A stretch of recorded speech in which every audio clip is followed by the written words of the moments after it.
Trump ticaret savaşlarını başlattı mı sorusuyla da hemen devamını getirelim mevzuların. Çünkü nereden bakarsak bakalım İsrail Amerika'dan ayrılması mümkün değil. Şimdi İsrail dışında kendine dost bırakmayacakmış gibi görünüyor Amerika Birleşik Devletleri. Bunun için de ticari buton devreye girdi. Aslında göreve geldiğinde 20 Ocak'ta mevzuyu başlatmıştı. Meksika ile Kanada liderleri aman biraz bekleyelim dediler. O sürede doldu. Neler oluyor şimdi onu aktarayım. Amerikan Başkanı Donald Trump'ın Meksika ve Kanada ürünlerine koyduğu %25'lik gümrük vergisi artık yürürlükte. Çin ürünlerine vergiyi 2 katına yükseltti.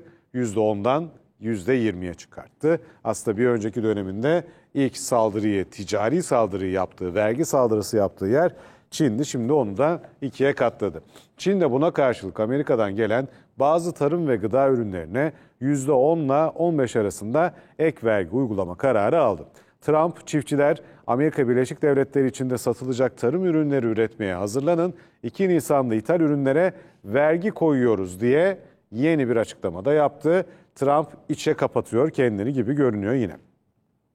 Otomobil endüstrimizi geri getireceğiz, çiplerimizi geri getireceğiz, ilaç ve eczacılık ürünleri de dahil olmak üzere pek çok şeyi ülkemize geri getireceğiz. Bizi bu noktaya getirecek olan şey gümrük vergileridir diyor ve Amerikalı ekonomistler bu durumun tüketiciler için fiyatları yükseltmek ve büyümeyi yavaşlatmak gibi olumsuz etkileri olabileceği konusunda uyarıyor. Hatta bazıları diyor ki bu yapılanlarla enflasyon olur, o da vatandaşın cebinden çıkar. Zengine yarar, fakire kaybettirir. Trump'ın yapacağı bir şeye yaramaz. Kimi de diyor ki evet oldu, böyle olursa Amerika tekrar daha fazla üretir, daha fazla satar. Böylelikle daha büyük Amerika hayaline geri döner.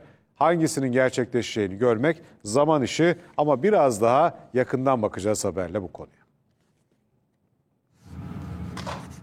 Amerika Birleşik Devletleri Başkanı Donald Trump, Meksika ve Kanada'ya yönelik %25 gümrük vergisini devreye alırken, Çin'den ithal edilen ürünlere yönelik vergileri de 2 katına çıkararak %20'ye yükseltti. Amerika Birleşik Devletleri böylece en büyük 3 ticari ortağıyla 2,2 trilyon dolarlık karşılıklı ticaret hacmini alt üst edecek şekilde gerilimi tırmandırdı. Trump yaptığı açıklamada ülkelerin ölümcül uyuşturucu madde fentanilin Amerika'ya girişini önlemek için yeterince adım atmadıklarını ifade etti. Trump yönetimi Şubat ayında benzer gerekçelerle Çin menşeli ürünlere %10 oranında ek vergi getirmişti. Beyaz Saray'dan yapılan açıklamada Pekin, yasa dışı uyuşturucu krizine karşı işbirlikçi adımlar atmamış ve bu durum Amerikan yönetimini ekonomik baskıyı arttırmaya yöneltmiştir ifadelerine yer verildi. Beyaz Saray, ek gümrük vergisinin ulusal güvenlik ve kamu sağlığını korumak adına gerekli olduğunu savundu.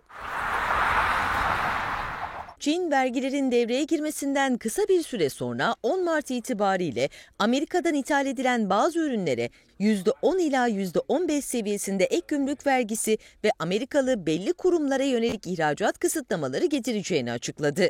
Amerika ile yaklaşık 30 yıl boyunca vergi uygulanmayan bir ticari ilişki sahibiyken Trump yönetimiyle hedef alınan Kanada ve Meksika'da hızlıca misilleme niteliğinde adımlar atmaya hazırlanıyor. Açıklamaya hızlı bir şekilde karşılık veren Kanada Başbakanı Justin Trudeau, Amerikan gümrük tarifelerinin yürürlüğe girmesiyle birlikte Kanada'da %25'lik bir gümrük vergisiyle karşılık verecek dedi. Trudeau bu ticari eylem geri çekilmediği sürece Kanada'nın karşı tarifelerinin devam edeceğini vurguladı. Kanada, Amerikan tarifelerinin sona ermesi için aktif olarak eyaletler ve bölgelerle görüşmelere devam edeceğini belirtti. Meksika ise ek vergileri yanıtını henüz açıklamadı. Amerikan Başkanı Donald Trump, Amerikalı çiftçilere ülkede satılmak üzere çok sayıda tarım ürünü üretmeye hazır olmaları çağrısı yaptı. Amerikan Başkanı, Amerika'nın büyük çiftçilerine Amerika içinde satılacak çok sayıda tarım ürününü üretmeye hazırlanın. 2 Nisan'da dışarıdan gelen ürünlere ek vergiler uygulanacak. İyi eğlenceler ifadelerini kullandı.